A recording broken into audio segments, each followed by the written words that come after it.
E kore au e ngaro, he kākano I rui a mairangi Aotea. I will never be lost, for I am a seed sown in Rangi Aotea. Ruia is a unique partnership between two South Island organisations and government, who have created a contestable fund to support rangatahi wellbeing, intergenerational leadership, succession planning, and cultural development. It is my privilege and honour to welcome tēnei puhi nei, no rua toki tuhoi, no moiraki, o tira he nui ona pukenga, ko kapahaka, tito waiata, ko tau kupu, ko kai ripoata, ko kai harane, e tehi. Nā reira, e tehi, a homai te pakipaki, mo Hora Kairangi, Nicholas.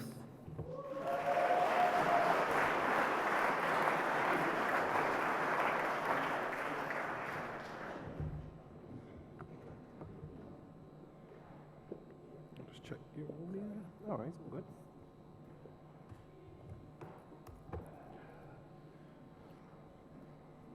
Settings. Should be good to go.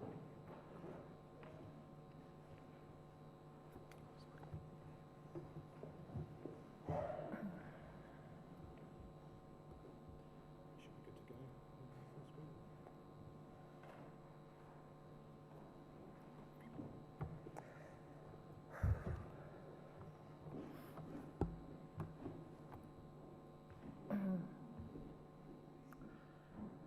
Mā wai e hua nei, te hauma wiwi o te tini. I nā kureu ake, te tōta I te rai. I tua o ngā harae. Titia ki te uma, ka wai o haki. Ki arere, ka wai o mihi e. I roto I o uri, a haere ake nei. Te mihi ki ai hoa o nā mano ki ai hukaraiti, ki te wairua tapu I homai nei I te mātaura, kia tātou te hunga ora kororia ki tō ingoa tapu. Amen. Tuatahi, me mihi ki te runga rawa, nāna te timatanga te whakumutunga o ngā mea katoa, whai kororia ki tō ingoa tapu. Me mihi ka tika ki te whare e whakaruruhau nei I a tātou, ki te papa nei, ki te papa kei waho. Tēnā kōrua, tēnā kōrua, tēnā kōrua. E rere atu ngā whakaaro ki a rātou kua whetū rangitia e ngā mate haere atu rā.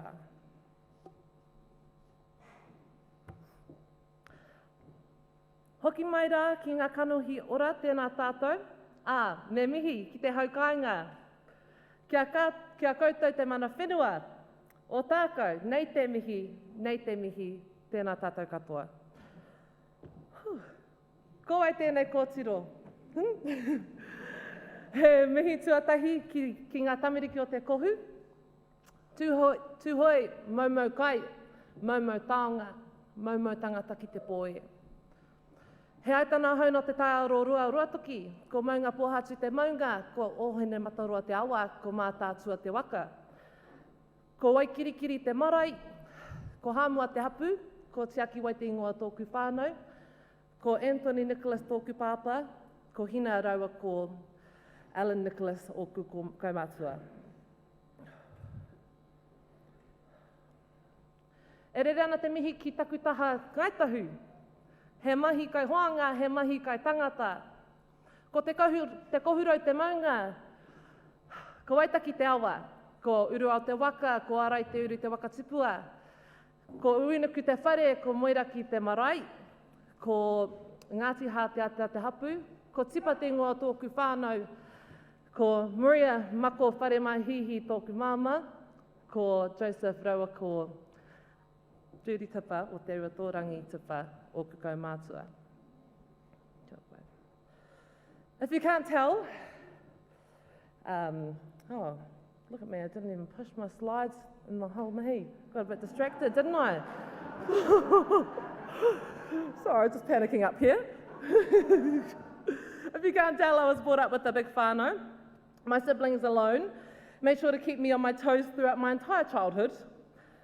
Ko Thomas Puneke Tipa, te mātāmua.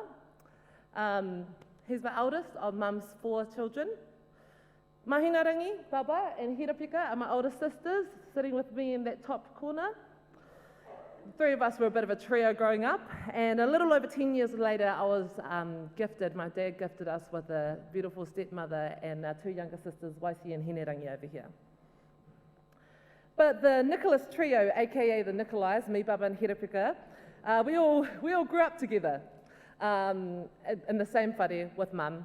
At home, we argued all the time. In whanawhānau, we were good little Catholic girls. And in the public eye, we were still that, but we were much more than that. We were each other's guardians, loyal to the core and protective as hell. Living wasn't easy. Dad packed up for Ruatoki when I was 3, not exactly voluntarily, but I thought I wanted him to stay in hindsight, but I know that Mum made the right decision. In fact, it could have been made a little bit earlier. We all know how hard it is to turn your back on someone you love. But losing a house father meant more than having a dad that was in North Island. It meant double the bills for Mum, double the responsibility, and triple the heartache because she took on all of ours. We moved house more frequently than I would get a haircut. And sometimes that looked like not having drawers or a bed or sometimes a house. Like I said, living wasn't easy. Rice was more than a plate filler. Sometimes it was an entire meal. We learned to make clay out of nothing. I don't know about you, but my dessert was oats, golden syrup, and milk. How many people here have tried that? Yes, that makes me feel so much better. We had to get creative. We used margarine instead of sauce with our fish and chips. We used water instead of milk in our eggs. And sometimes our cereal. Don't do that with cornflakes, definitely use the milk. I'll even admit, I only recently realised that the power outages we were having that we took advantage of, blindsman, blast, spotlight, yeah, they weren't power outages, they were just in our fences. But one thing that really helped me and my older sisters to be able to get through, overcome our unfortunate circumstances, was the ability to dream and develop the skills and talents required to acquire those dreams. Me and my sisters were big dreamers. One wanted to be a forensic scientist. Yeah, in her high school years, she adapted a love for manaaki and for helping people. With this under her belt, she soon became the first out of Nanampawa's mokos to graduate high school, university, get married, and purchase her first home that now houses my baby niece Ava and their canine babies, Bruce and Chuck. And because of her love for helping people and her on-the-spot critical thinking, she became a nurse and is now working in Palmerston North Hospital. One aimed to be a silver fern. She managed to get into one of Aotearoa's top netball academies, formerly known as Tūtoa, although the responsibilities of a mama took over and she moulded a new dream with her whānau at the centre, whānau ora at its core. Being able to offer them both the opportunities and self-belief we were not naturally afforded became a priority for her. And me, as a child, I don't know if you guys have any idea, but I wanted to be a superstar. Maybe it was that feeling that Beyonce, Christina, and Shakira gave me when I watched them in C4. Know what C4 is? Or it could have been me watching my pa pull out the uke or the guitar or whatever, and him making his twinnies sing any wata all night long at 57 Lyndhurst Crescent, our whare in Christchurch, Naranui. That house was like the place in the world where no matter what happened or what mamae was living in our whare, hearts or our minds, us mokopuna could walk over anytime. Nana would cook us up a magical meal, chuck us on one of her grandma nightgowns that dragged as we walked along the floor, and we'd be sent to bed with a lolly and a tingling feeling over here that can only be described as love. Nana and Paul would have me sing The Power of Love by Celine Dion almost every time I went over. And I have to say, they were my biggest fans. Yeah, I love singing, but there was only one problem in the equation. The numbers didn't add up. I actually wasn't that good. Now, you don't believe me, but I wasn't. I showed promise, but my friends can attest to the fact that I like to yell a lot. And that's where it began. It began with yelling. And also, most of the time, I was off key. In fact, almost all of the time, I wasn't even on any note, which is obviously the most important part of singing. Other than Nan and Paul, and occasionally my dad when he was in town, nobody really wanted to listen to me, least of all my siblings. I specifically remember being 11 years old. It was 2007, and Umbrella was by Rihanna, and Jay-Z were the top of the charts here. Right? We lived in Waltham at the time. My older brother Thomas was over one night, and bedtime was nearing, which meant it was time for me to have a shower before bed. Typical me. I'm singing away, No One by Alicia Keys, and I had someone in my mind that I was like, oh, no one's gonna take this love away. I was 11, remember. And then next minute, I'm mid-song, getting to the chorus, and then all I hear is, hey, who's that crying? Dead silence other than the shower that was running. That was my brother Thomas. I thought to myself, do I really sound like I'm crying? And then as I swallowed my words back, they sank straight back into the ground beneath me, almost as if they had never been planted, and I escaped to the quiet. Often it was my brother saying the wrong thing. Yeah, my sisters told me to shut up, but they never put me down.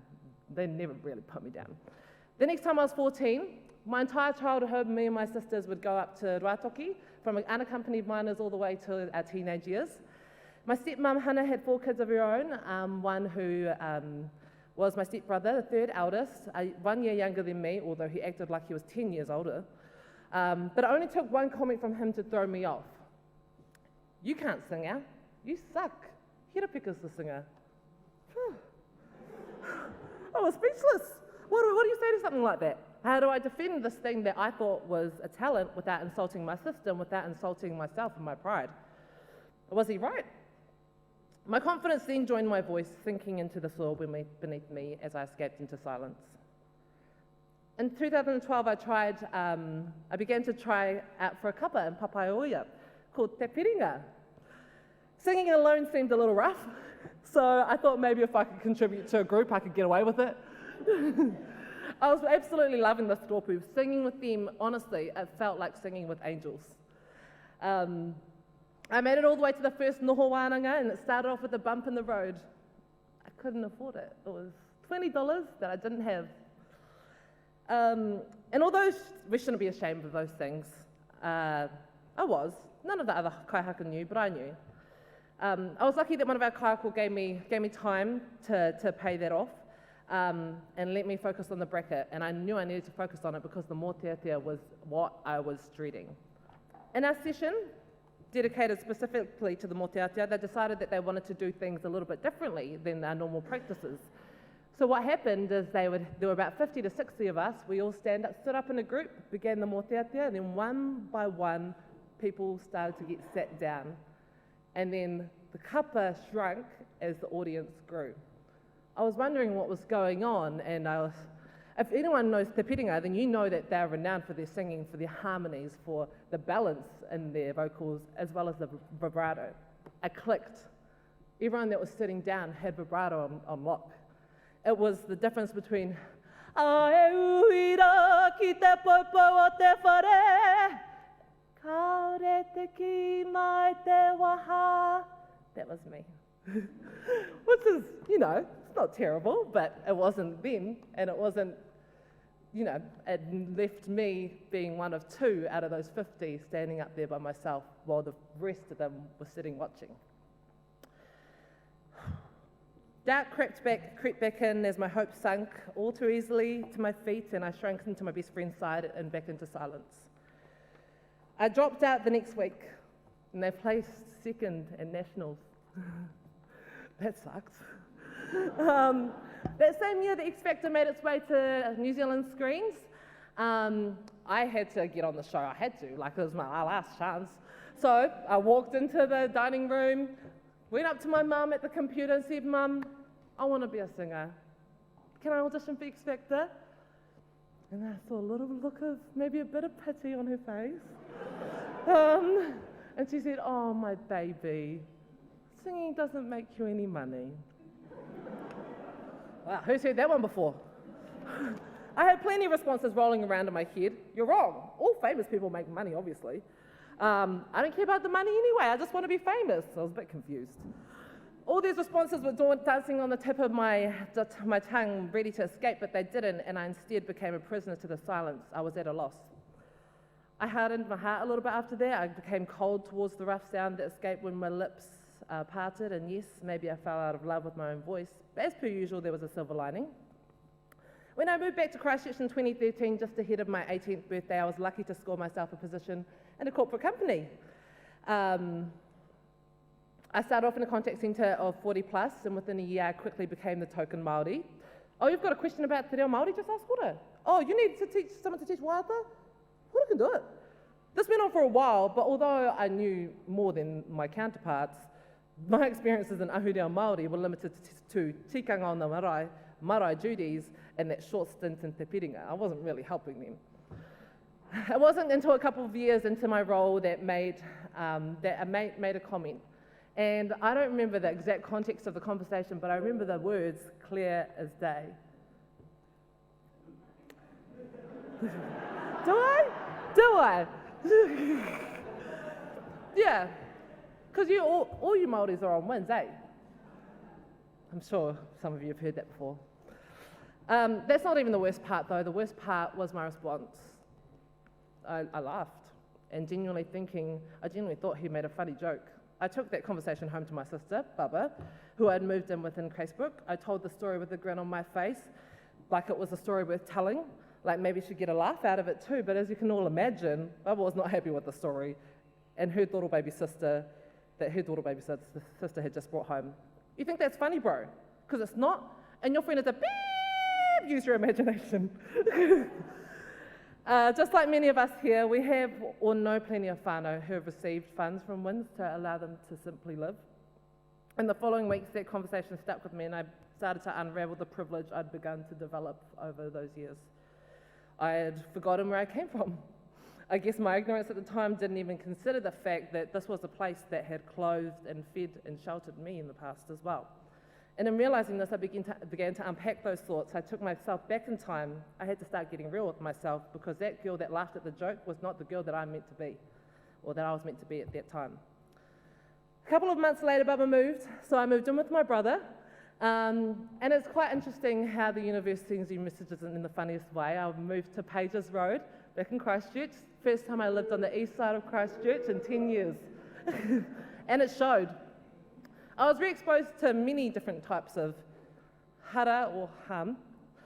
Then, I watched these stories of mamai and abuse from my childhood unfold before my eyes at 20 years old. And I still had no idea what to do. I'd been through it before, but I didn't know what to do.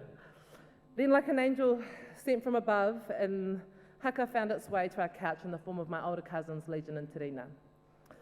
I tried it out in high school before, but the circumstances were different this time. I still didn't think I was good, but I knew I was better, and with a full-time job in my back pocket, I could afford the $20 wānanga. This couple brought not just singing, but singing from the heart back into my life. And through this, I was able to continue to develop my understanding of whakapapa, pūrākau, kōrero hitori, karakia, te reo Māori, these things I was not grounded in my upbringing. In May 2016, with my cousin Legion at my side, we waited backstage for our shot at the Waitaha Senior Regional Kapahaka competition. My body was buzzing, my stomach was doing flips, and I felt like I was going to faint and fly at the same time. But when we walked in unison, stepped out onto that stage, and the lights shone on us like the gates of heaven were opening, I felt something, an out-of-body experience that I can only describe as euphoria. Time passed like lightning, electric, yet gone before you know it. We managed to pull through with a win, my first real win in a competition, and it brought a fire to my belly. Life continued to snowball with the support of the kapa, and especially my cousins Legion and Terina. I stood on my first matatini stage. In the following years, I left this corporate company and began to work for my iwi, Ngaitahu. I was brought into more kaupapa kapahaka, which led to tutoring haka. Over time, I started developing my own style of singing, composing, performing, choreography, all within the text of haka, but I hadn't realized that alongside of this mahi that I was doing for kapahaka, I was creating my own sound. It's exciting. I was singing again. I wasn't just humming to myself. I was actually practicing, and I was in my room singing over and over again. I'm sure I was past half decent by this point, and although I still couldn't make it through a whole recording of myself, I started to get my confidence back. And I began to flinch less and less at the sound of my own voice. Self-reflection is a beautiful thing. I had realized that as a child, I'd created this perfect image of what a musician should look like. But through growing my relationship with music, I came to find that I'm not a big fan of mainstream music anyway. My favorite artists are the artists that simply have a unique sound and meaningful stories to share. But maybe they don't necessarily sell their image. Being one of those artists was a dream better suited to the me I had become, and it was even more achievable. In my transition from secondary school into adulthood, I had reshaped my desires. By the time I'd hit my 23rd birthday, I had accepted that I no longer needed to be Beyonce, and I no longer wanted the fame. And when I tell you that this was relieving to me, it was like a glass of iced water at the end of the Sahara Desert. I felt like I could breathe again. Relief. I was now writing and piecing together my own songs. Heaps of them are trash, but there are many gems. In 2018, I was offered the opportunity to speak on radio. Tahu FM allowed me to explore new music, musicians, production, and I further explored te reo. There I learned to tell the time and read the weather forecast, which I can now do off by heart. Please don't ask me to do it. Basics for some, but another lesson for me.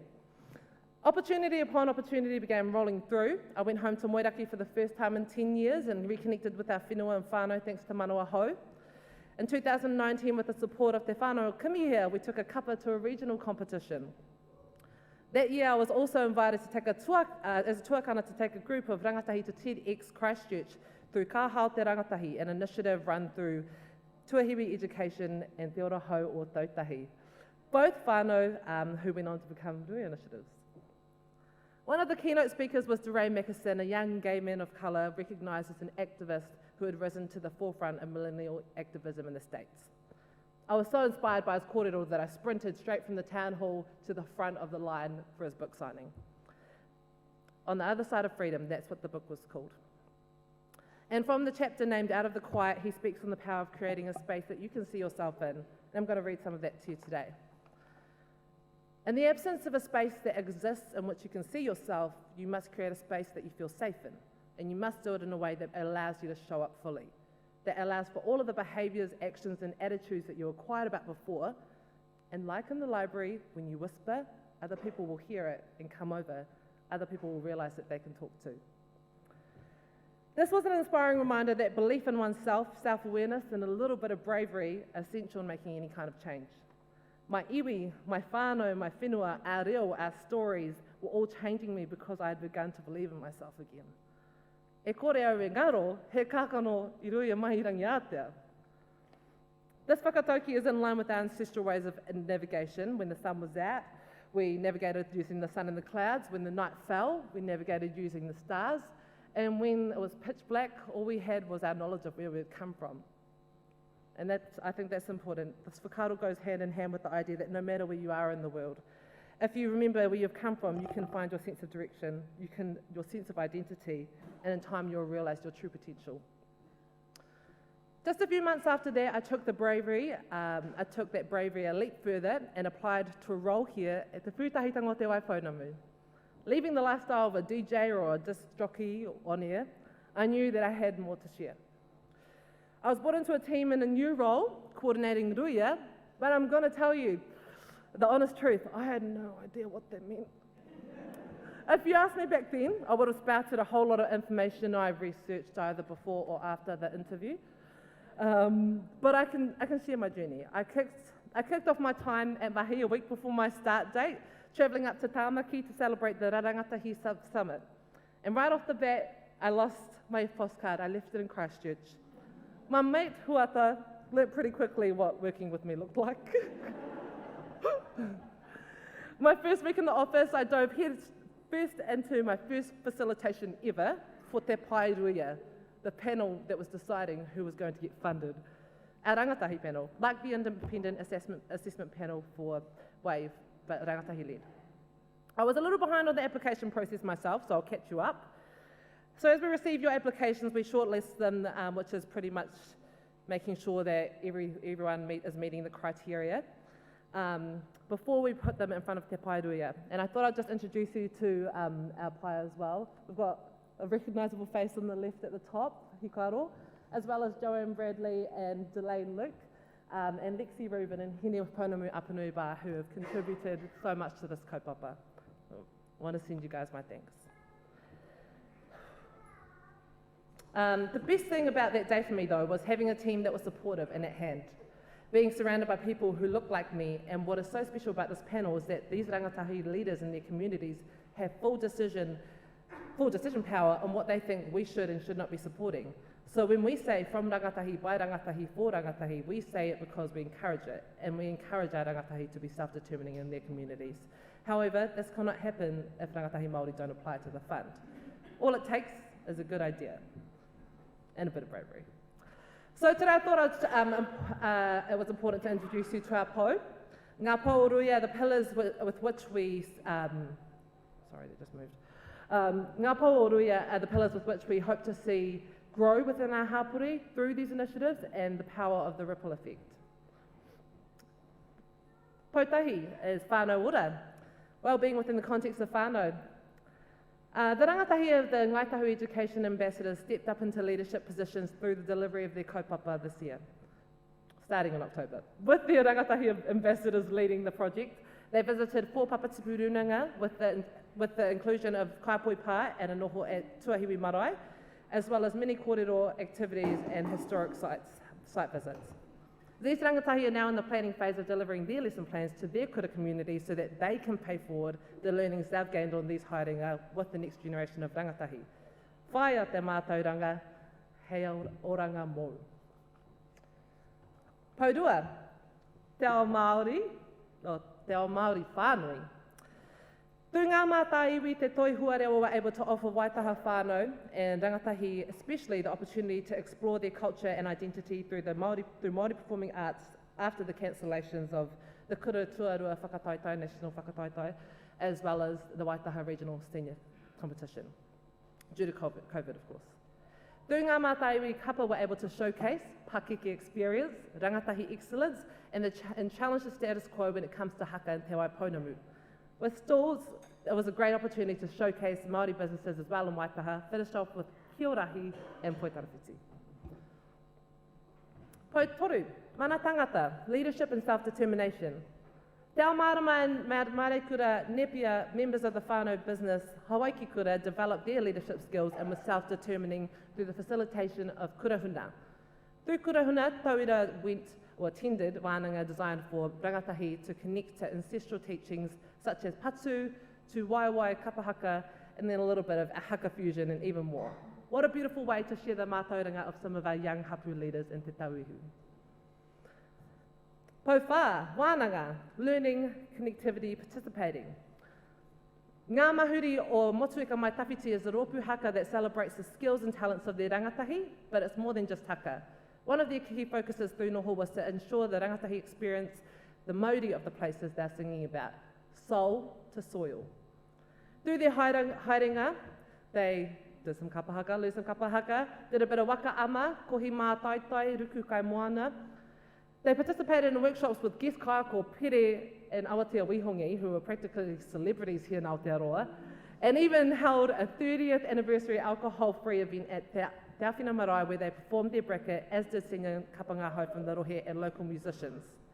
Great examples of learning, connectivity and participation from rangatahi through a uniquely motueka lens. Oh, tatare. I'll just go back here. Te ao tūroa. The girls at Te Pāhio Aionuku had a dream to empower rakatahi to return home and stand strong on their whenua. They hope to create a space for rangatahi to go strong in their ngaitahu, kāti māmoe, Waitaha and Te Rapuwai identity through mahinga kai pūrākau wāta, exploring moeraki, whenua, mahitoi, mahiraranga and mahirongoa. I was at this wānanga myself, so I will let the video speak for itself. Moeraki has always had a special place in my heart. That's where I whakapapa to, and that's where some of the best island in Dunedin is. We were lucky enough to be asked to tautoko the mana rakatahi ki Moeraki wānanga held earlier this year, 2021, with our own kaupapa Arawai, aimed at reconnecting tangata whenua to themselves, to their whānau, to the moana, through tikanga Māori, through ruku moana, through whakapapa. What's our native reserve? We've been on an amazing journey this last week. We've been connecting with our What's our whānau, native reserve? been connecting with our environment, been learning how to dive safely in a healthy and safe environment.